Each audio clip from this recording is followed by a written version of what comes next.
आपण बघत आहात आवाज कसमादेचा।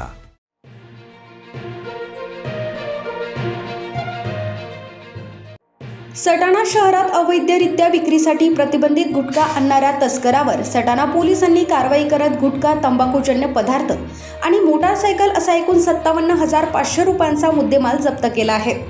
कारवाई दरम्यान संशयित अंधाराचा फायदा घेत घटनास्थळावरून पळून गेला होता। मात्र पोलिसांनी दुसऱ्याच दिवशी त्याचा शोध घेऊन त्याला अटक केली आहे। 30 जून रोजी रात्री पोलीस निरीक्षक योगेश पाटील यांना गुप्त माहिती मिळाल्यानंतर कारवाईचे आदेश देण्यात आले।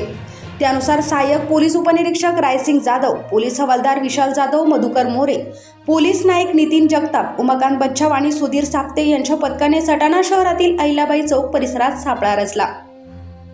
रात्री सुमारे 10:30 वाजता सादिक सलीम शेख राहणार मुल्लावाडा सटाणा हा होंडा शाईन 100 MH41 BY 9795 या मोटारसायकलवर प्लास्टिकची गोणी घेऊन येताना दिसला।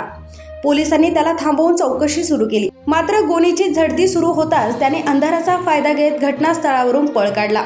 पोलिसांनी पाठलाग केला, परंतु तो गल्लीबोळातून पसार झाला। यानंतर पोलिसांनी गोणीची तपासणी केली असता त्यामध्ये विमल पान मसाला आणि V1B तंबाखू असा महाराष्ट्रात प्रतिबंधित असलेला गुटखा व तंबाखूजन्य पदार्थ आढळून आला।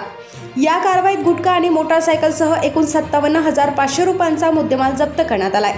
या प्रकरणी सटाणा पोलीस ठाण्यात गुन्हा दाखल करण्यात आलाय। फरार झालेल्या आरोपीचा पोलिसांनी दुसऱ्याच दिवशी शोध घेऊन त्याला अटक केली आहे।